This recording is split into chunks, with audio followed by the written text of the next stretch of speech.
আমি রুমিন ফারহানা আমার বাসার সামনে একদল ছেলে লাঠি হাতে বিশ্রী গালি দিয়ে আমার বাসার সামনে গেট ভাঙচুর করে গেল।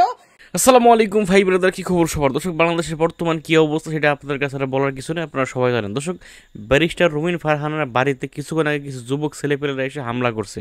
এসে রুমিন ফারহানা লাইভে এসে কি বলছে সেই ভিডিওটা দেখে আসি।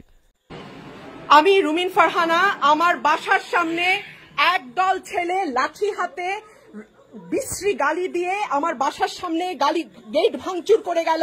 তারা বলতেছে, এই রুমিন, নোংরা একটা গালি দিয়ে মাগি তুই নাম নিচে। এক্ষুনি আমার বাসার সামনে গেল। আপনারা এলিফ্যান্ট রোডে আসেন, আমি আমার মার সঙ্গে একা থাকি। তারা এখনো রাস্তায় গোলমাল করছে, ভীষণ ভাবে চিৎকার করছে। আমি বারান্দায় যেতে পারছি না, বারান্দায় যাওয়ার মতন অবস্থা নেই। তারা ইতিমধ্যেই আমাদের ভাইদের রক্ত ঝরিয়েছে, আমাদের বোনদের রক্ত ঝরিয়েছে, আমাদের স্টুডেন্টদের রক্ত ঝরিয়েছে। তারা আমার পুরো বাসা আমি অন্ধকার করতে বাধ্য হয়েছি। তারা নিচে গেট ভাঙছে।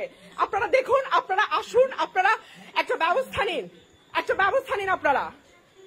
দর্শক, আপনারা এখানে দেখতে পেলেন, এখানে পেরেছে রুমিন ফারহানা মানে খুবই আবেগ আপ্লুত হয়ে গেছেন এবং তিনি তার মাকে নিয়ে বাসায় একা থাকেন।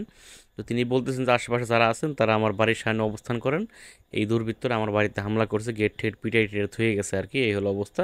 এবং তাকে নাকি বিশ্রী ভাষায় গালাগালি করা হচ্ছে। যাক দর্শক, কত কথা বলবো না, আপনারা আপনাদের মতামত লিখে যাবেন কমেন্টে। আসলে এগুলো কারা করতে পারে, তাই না? ভালো থাকবেন, সুস্থ থাকবেন, আসসালামু আলাইকুম।